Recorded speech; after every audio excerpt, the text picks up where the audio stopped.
Jangan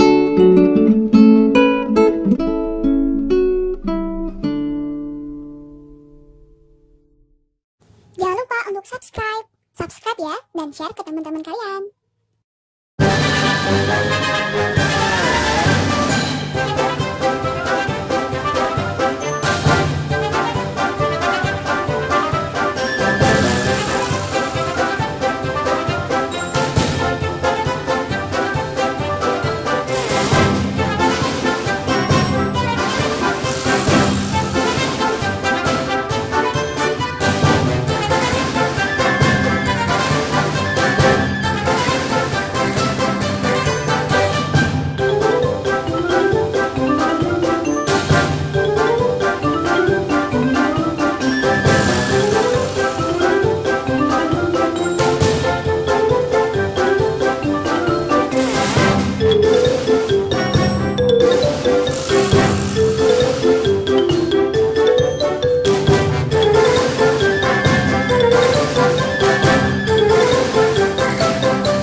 Oke, next kita ada tipe soal yaitu berupa vocabulary. Nah, ketika kalian dengar kata vocabulary, mungkin kalian sudah berpikir, ini soal paling sulit nih vocabulary, karena biasanya kan aku nggak tahu nih artinya apa. Padahal, kalau kalian saat menghadapi sebuah ujian, kalau kalian nggak tahu itu ada cara lain gitu. Tapi seumpama kalian masih praktis sebelum ujian, kalian bisa terapkan untuk mencari di kamus ya, bisa pakai Google Translate atau pakai apps seperti Merriam-Webster atau dictionary. Terus kalian cari nih seumpama sinonim sama antonim dari kata tersebut dan penggunaannya. Tapi ketika kalian dihadapkan dengan ujian dan kalian tidak tahu nih artinya, kalian harus melakukan sebuah prediction. You have to predict. Nah, cara prediksi itu gimana? Di sini sudah kakak jelaskan strategi. Nah, yang pertama itu kalian tentukan kedudukan dari kata tersebut. Atau gampangnya kalian kayak belajar grammar atau structure. Nah, kata yang ditanyakan itu kalian kenali dulu apakah itu sebuah verb atau sebuah noun, adjective atau adverb. Nah, seumpama kalian sudah tahu nih, kalau itu verb, berarti jawaban kalian harus berupa verb juga. Kalau itu noun, berarti jawaban kalian harus berupa noun. Dari situ kita bisa mengeliminasi kata yang tidak satu kedudukan. Seumpama kalau yang ditanyakan verb, berarti yang noun kalian eliminasi semua gitu. Berarti kan mempersempit pilihan. Nah, setelah kalian tentukan nih verb, noun, atau adjective atau adverb, kalian pahami kontennya, predict through the content. Nah, caranya gimana? Kalian baca kalimatnya, di situ kalian benar-benar pahami. Terus bisa aja kalian juga baca kalimat sebelum dan sesudahnya agar lebih paham. Gitu. Habis itu kalian tebak kira-kira itu artinya apa. Nah, dari kalian memahami makna dari kalimat tersebut, biasanya kalian sudah bisa menebak kata tersebut, kira-kira sinonim atau antonimnya apa. Nah, untuk contoh pertanyaan di sini ada nih, the word skull in line 1 is closest meaning to. Nah, di sini ada di paragraf pertama, ya kan, yang udah aku tebelin skull ini. Nah, pertama kita tentukan dulu apakah itu noun, verb atau yang lainnya. Nah, di sini kan ada phrase ya, and an Indian skull. Nah, di sini kan ada Indian skull. Sudah jelas ya kalau di sini itu sebagai apa kira-kira? Noun, ya. Karena sebelumnya ini kan ada Indian. Indian itu merupakan adjective. Skull itu nounnya. Kan adjective lalu diikutin dengan noun. Nah, setelah kalian sudah bisa menentukan skull ini sebagai noun, kalian masuk ke pilihannya. Di situ ada woman, teach, cook, trade, and a guy. Nah, Di sini kalian eliminasi kata yang bukan merupakan kata benda. Oke, dari A, woman itu merupakan noun, udah benar. Yang B itu teach itu merupakan verb, berarti bukan, kita eliminasi. Kalau cook, nah cook ini ada dua kemungkinan. Mungkin kalian yang tahu itu berupa kata kerja, padahal cook itu bisa kita artikan sebagai chef. Dia itu hampir sama kayak chef, jadi dia bisa sebagai kata benda, bisa sebagai kata kerja. Berarti yang C kita keep juga. Trade itu juga kata benda, a guy itu juga kata benda. Berarti yang bisa kita eliminasi hanya pada pilihan B yang teach. Nah, kita lihat saja di kalimatnya, sekarang kita menuju ke konten.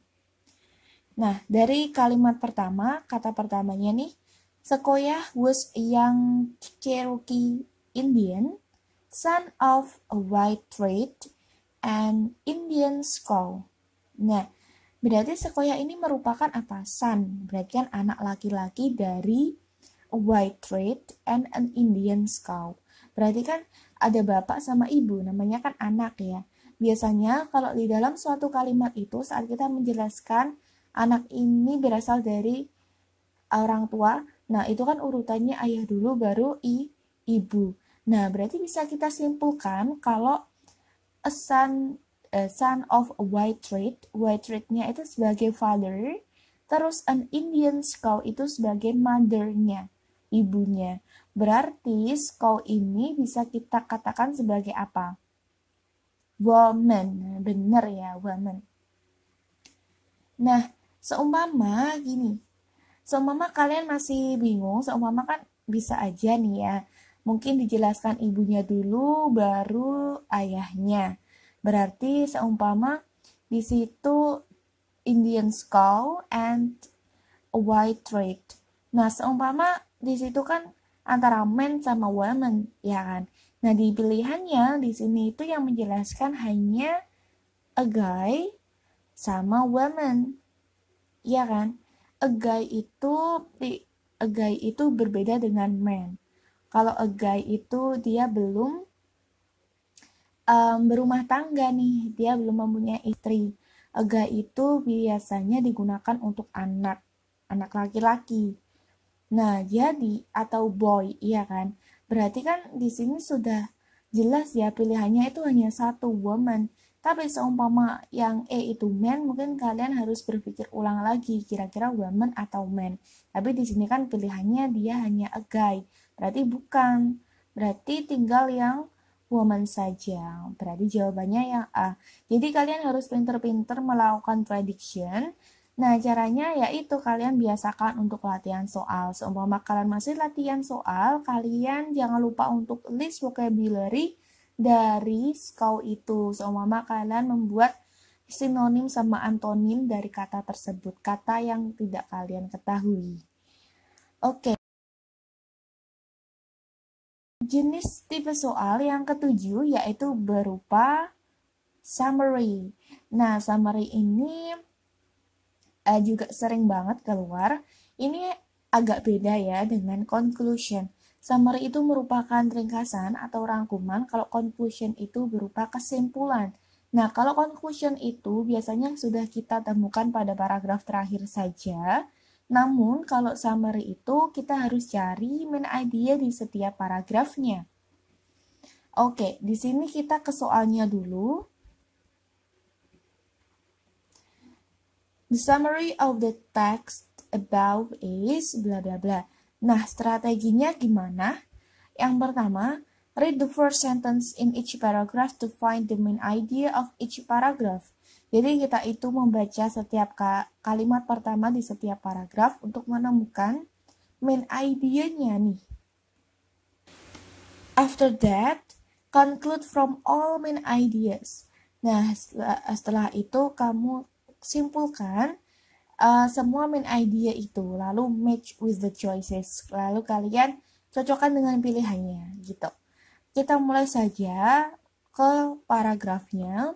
Di sini ada 4 paragraf, kita cari main idea di setiap paragrafnya. Nah, seumpama kalian bingung dengan kalimatnya atau sentensinya, belum bisa terlalu memahami, keywords itu sangat penting untuk bisa kalian terapkan. Kalian coret-coret, kalian cari keywordsnya, kalian cari kata yang menonjol di teks tersebut. Nah, untuk paragraf pertama, untuk kalimat pertamanya di sini ada studies have shown the average office worker was over 1/3 of the day checking social media, which brings down the average time of productivity. Nah, berarti ini ada sebuah studies, ya kan? Berarti fokusnya tentang studies, tentang penelitian.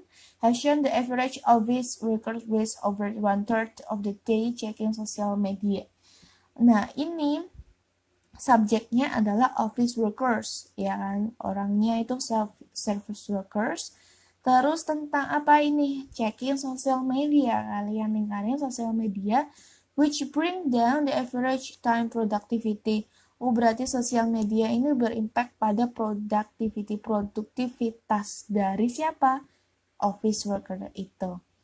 Berarti itu intinya untuk paragraf yang pertama. Berarti ada sebuah studi yang kalau kebanyakan office worker itu saat dia bermain sosial media itu akan mengurangi kan brings down ya, akan mengurangi produktivitas, waktu produktif. Oke, untuk paragraf yang kedua di sini, why do some of us feel so compelled to check our phones or tablets? You may think it only takes a minute, so in your mind you think you can check it real fast and then get right back to what you were working on. Berarti di sini itu menjelaskan kayak kebiasaan kita checking phones or tablets. Nah, ada checking phones or tablets, terus lalu you may think it only takes a minute. Nah, biasanya nih orang yang main sosial media kan kita berpikirnya, itu cuma 1 menit, 2 menit. Tapi kita habis itu keterusan kan, akhirnya berjam-jam, akhirnya itu sangat menyita produktivitas kita. Mungkin semua dari kalian itu pernah merasakan hal tersebut. Aku pun juga gitu, ketika bermain Instagram, itu ya sudah lupa waktu gitu, bisa berjam-jam, atau main Twitter juga. Nah, berarti kan itu mengurangi, berarti itu masih satu paket sama yang paragraf pertama tadi. Apa dampaknya, ya kan? Nah, lalu di paragraf 3, di sini ada, are people today more or less productive than older generations? You may hear older generations say, back in my day, we did not have cell phones or computers. Nah, ini masih lanjutannya, jadi kita teruskan. We had to write everything down or make sure to have a landline to call and make sure you were available. Nah, di sini berarti masih ada suatu pertanyaan, apakah older generations, generasi lama itu lebih produktif atau kurang produktif dengan tidak adanya sosial media? Namun di sini dijelaskan nih ada but. Kita lanjutkan dulu ya. Jadi seumpama gini, seumpama dari main idea itu, dari paragraf itu pada kalimat pertama kalian belum bisa menemukan isinya, kalian bisa teruskan kalimat kedua. Biasanya cukup sih, maksimal 2 kalimat saja. Kalian nggak perlu sampai 3 kalimat. Nah, di sini ada but this change in technology is not that long ago for some, and it is all the younger generation have known. Tapi teknologinya emang sudah berubah gitu kan. Jadi mau tidak mau ya sosial media ada gitu dengan teknologi yang semakin berkembang sekarang. Okay, now kita lihat paragraf terakhir. Today in minutes you can schedule a meeting. And if you're not in the office, you can call on your cell phone and remote into your computer from your home. Nah, di sini biasanya mencari summary itu juga bisa kalian fokuskan pada paragraf terakhirnya juga. Namun, kalian juga harus baca kalimat pertamanya atau mencari main ID-nya di setiap paragrafnya. Lanjutkan ya. Being productive is not about saving waste time or eliminating distraction. It is about adapting to a workflow that is changing demographically. Nah, berarti today itu maksudnya di era sekarang ini loh, yang teknologinya semakin berkembang. In minutes you can schedule a meeting. Kalian kan bisa schedule meeting, membuat meeting ya kan, menjadwalkan meeting. And if you're not in the office, you can call on your cell phone and remote into your computer from your home. Berarti kalau zaman dulu kan tadi dijelaskan nih ya di paragraf 3. Kalau dulu itu kita harus membuat headline, harus menulis. Tapi sekarang kita tinggal calling. Habis itu kita tinggal manage aja dari rumah. Semuanya itu bisa cepet gitu. Berarti maksudnya teknologi ini tidak hanya memberikan efek yang negatif saja gitu. Nah, makanya di sini kan dijelaskan, being productive is not about saving waste time or eliminating distraction. Menjadi produktif itu bukan gara-gara kayak kita menghabis-habiskan waktu or eliminating distraction. Mengurangi distraction itu yang tadi kayak social media. It is about adapting to a workflow that is changing demographically. Tapi tentang bagaimana kita beradaptasi, ya kan, tentang workflow, yaitu suatu proses kerja, workflow, that is changing demographically. Kalau yang sekarang itu sudah berubah-ubah atau berkembang secara pesat. Nah, berarti di sini itu ada beberapa komponen nih kira-kira. Di sini kan berarti poin yang bisa kita ambil adalah office worker, iya kan, terhadap productivity. Nah, ini kayak distraction-nya ada sosial media, dan ada hubungannya dengan teknologi yang terus berkembang. Nah, kita lihat saja di pilihannya. Untuk yang A, kita lihat, jadi nanti paling nggak harus ada komponen yang tadi ya, yang kakak sampaikan. Social media has greatly helped and influenced worker. Nah, kalau di sini tuh hanya membahas sosial medianya saja yang disinggung. Ya kan, padahal tadi kan ada sosial media and technology. Yang awal sosial media, tapi di bawah itu dijelaskan teknologi yang semakin pesat. Makanya mau tidak mau sosial media itu juga ada di lingkungan kita sekarang. Nah, ini berarti tidak cuma sosial medianya saja yang dibahas. Lanjut untuk yang B, technology has helped worker. Benar sih, memang teknologi itu telah membantu pekerja, tapi di sini tuh hanya fokusnya teknologinya saja, sosial medianya tidak dijelaskan. Yang C, both social media and technology has impacted work results. Nah, di sini ada keduanya nih, social media and technology. Terus yang D juga ada ya ternyata, social media and technology. Kalau yang E, productivity is on the rise due to technology usage. Nah, kalau yang E itu hanya teknologinya saja. Berarti pilihannya kan antara C atau D. Kita lihat saja. Untuk yang C, di situ has impacted work results, memberikan dampak. Tadi kan emang memberikan dampak ya pada produktivitas. Kalau yang D, social media and technology has no meaningful impact on work results. Berarti kalau yang D itu kebalikannya dari yang C. Nah, kira-kira sosial media sama teknologi itu memberikan dampak workflow yang sekarang nggak sih? Kalian pikirkan coba dari teksnya tadi loh. Oke, benar ya. Teknologi sama sosial media itu sama-sama memberikan efek atau dampak pada hasil pekerjaan atau workflow tadi. Berarti jawabannya bisa kita simpulkan yaitu yang C. Oke, next kira-kira yang ke-8 apa ya?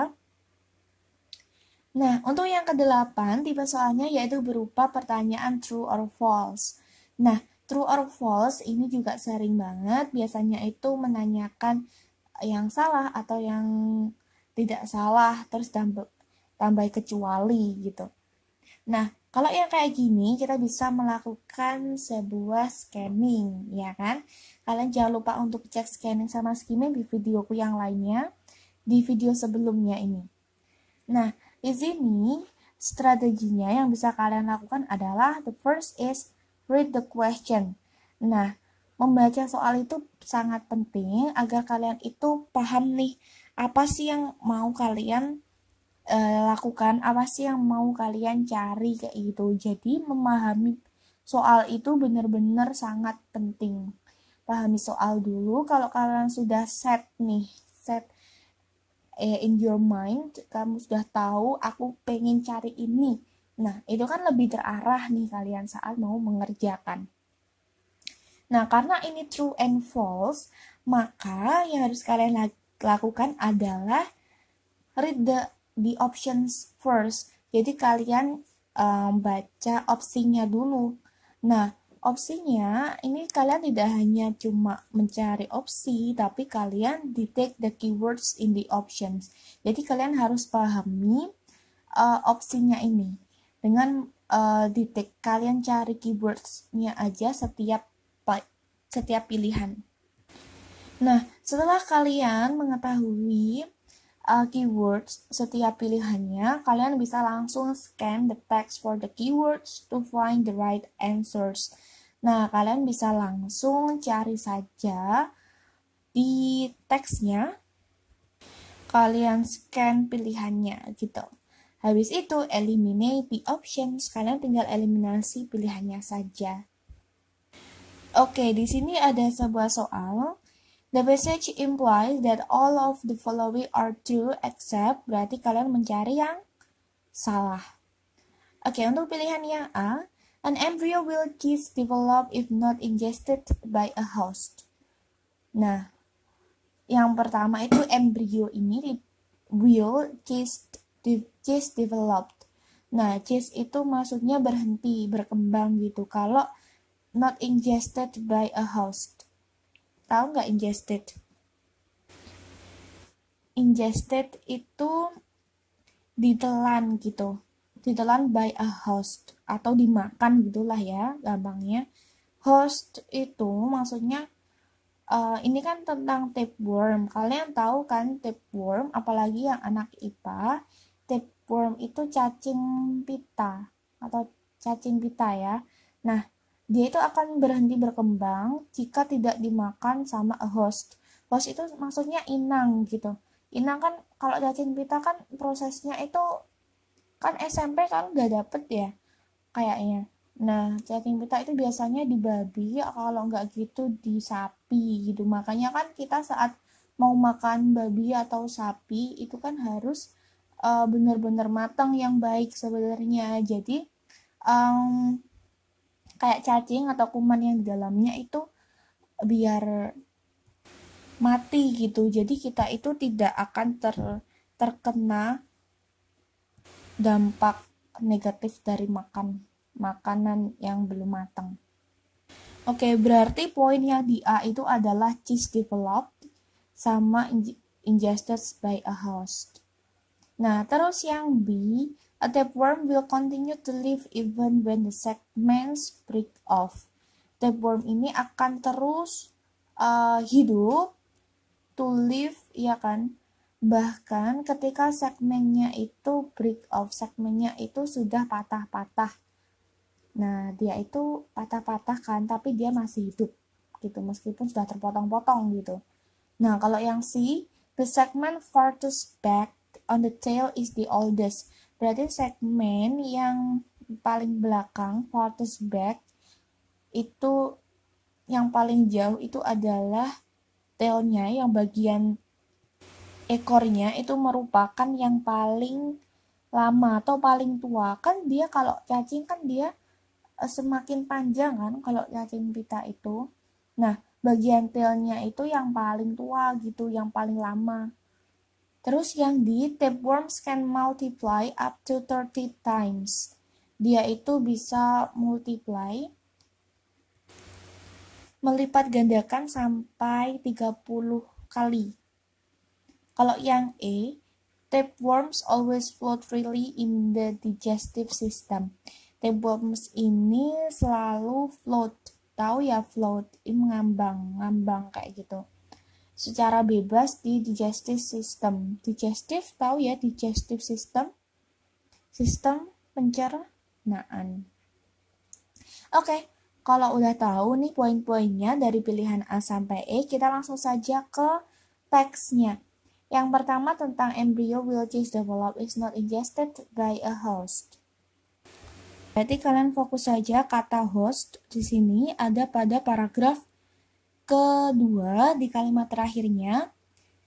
The embryos hatch, develop into larvae, and grow to adults only if ingested by an intermediate host. Berarti dia itu akan terus develop, berkembang, yang grow to adults only if, jika hanya ingested by an intermediate host. Jika hanya dimakan atau ditelan sama host. Berarti yang A itu benar, dia akan berhenti kalau tidak di-ingested. Kan sama aja ya, ini premisnya kebalikannya. Berarti yang A itu benar, berarti salah. Kita carinya yang salah ya. Yang B, a tapeworm will continue to live even when the segments break off. Kalian cari saja kata break off di sini.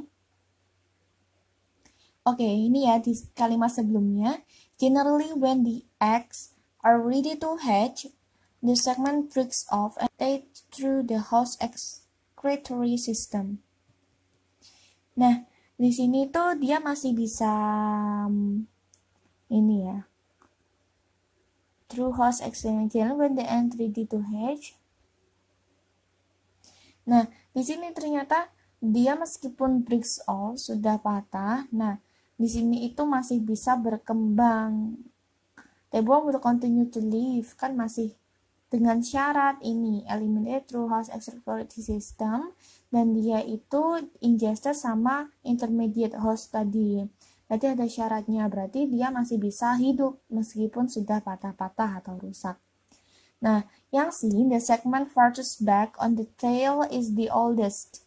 Kalian cari saja kata old gitu ya, oldest atau old. Nah, di sini ada kata old di paragraf 2 kalimat kedua. When a new segment forms, the older ones move to the back of the animal. Nah, berarti ketika ada segmen yang baru terbentuk nih ya kan, dia kan memanjang nih, bersegmen-segmen memanjang. The older ones yang lama, berarti yang sudah lama itu move to the back of the animal, dia akan pindah ke belakang, ya kan. Nah, berarti kan semakin lama, semakin ke belakang, berarti kan dia umurnya semakin panjang. Kan ada yang terbentuk terbaru di depan. Yang belakang itu yang bagian ekornya itu adalah yang paling jauh, paling lama. Berarti ini benar yang si the farthest, yang paling jauh semakin jauh ya kan, kalau yang lama itu semakin jauh, the oldest. Berarti benar. Lalu untuk yang D, tapeworms can multiply up to 30 times. Nah, di sini kalian cari saja kata yang menonjol yaitu 30 times sama multiply. Ada nggak kira-kira kata multiply sama 30 times? Oke, ternyata di sini nggak ada. Nggak ada ya di sini. Berarti ini yang salah. Tapi kita cek lanjut saja yang terakhir. Tapeworms always float freely in the digestive system. Nah, di sini tadi ada kata float. Kita cari saja pada paragraf berapa? Paragraf 1 ya. Kalimat terakhirnya. Others float freely in the intestine and absorb food through the walls of their bodies. Nah, di sini kan di intestine, sedangkan kalau di pilihannya di digestive system. Berarti salah dong, Kak. Nah, kalian tahu nggak intestine itu apa? Intestine itu merupakan usus, ya kan? Usus kecil. Nah, usus ya. Kan ada small sama big intestine. Nah, digestive system dalam sistem pencernaan itu juga ada yang namanya intestine. Berarti bagian dari bagian dari digestive system tersebut. Berarti yang E itu benar gitu. Nah, kadang kita itu terjebak pada kata-kata yang sebenarnya itu sama saja bagian dari mereka atau merupakan sinonimnya gitu. Berarti kalian itu harus lebih detail lagi untuk mencari. Oke. Gitu ya, berarti jawabannya yang salah adalah yang D. Tapeworms can multiply up to 30 times. Di sini ada tipe soal yang menanyakan references. Nah, references ini juga hampir sering ditanyakan di setiap soal atau teksnya ya. Nah, di sini masih sama yang tadi terusannya tentang tapeworm. Nah, strateginya apa sih Kak untuk menjawab references? Mungkin kalian kalau dari sekolah udah sering banget dikasih tahu sama gurunya tentang mencari references. Nah, yang pertama itu kalau yang lebih mudah kan kadang kalau di sekolah kan gini ya. Ya, baca saja kata sebelumnya yang paling mendekati. Nah, kadang kan itu tidak hanya pada kata yang mendekati itu saja, kadang ada di kalimat sebelumnya atau dua kalimat sebelumnya. Makanya kalian yang harus pahami pertama, biasanya yang paling gampang itu, biasanya itu yang paling sering itu menanyakan they atau it, pokoknya sesuatu yang bisa mengarah ke dua hal, kayak benda atau orang kayak gitu. Sedangkan kalau yang he, her, atau she, itu terlalu gampang gitu loh. Kalau itu kan sudah jelas ya, kalau he berarti kembalinya ke cowok satu gitu aja, berarti carinya lebih gampang. Nah, kalau yang soal kayak gini tuh biasanya carinya kalau enggak they, it, kalau atau something else kayak gitu. Yang menanyakan, yang mempunyai jawaban ganda, apakah itu orang atau benda. Nah, di sini yang pertama itu tentukan dulu single atau plural. Nah, kira-kira itu katanya itu merupakan, dia tuh katanya cuma satu atau banyak gitu. Nah, ini tuh sangat membantu ketika kalian bisa menentukan kalau single berarti nanti jawabannya juga single, nggak mungkin plural gitu. Terus yang nomor 2 tentukan itu benda atau orang gitu. Kan biasanya menjebak ya, kayak they atau them itu kan menggantikan dua, mereka jamak ya kan orang ketiga, atau enggak gitu they itu kembali ke benda yang jamak. Jadi kalian tentukan dulu. Terus yang 3, baca kata atau kalimat sebelumnya lalu tentukan ide yang sama. Biasanya memang sih dia tidak jauh-jauh dari kata yang ditanyakan, tapi tidak menutup kemungkinan biasanya malah di setelahnya atau dua kalimat sebelumnya. Makanya, tidak hanya mencari katanya saja, tapi kalian juga harus cocokkan main idenya itu nyambung apa enggak. Nah, di sini soalnya ada the word others in line 2 refers to. Nah, kata others kalian tentukan dulu. Others itu merupakan ada S-nya, berarti dia plural. Udah jelas dia plural.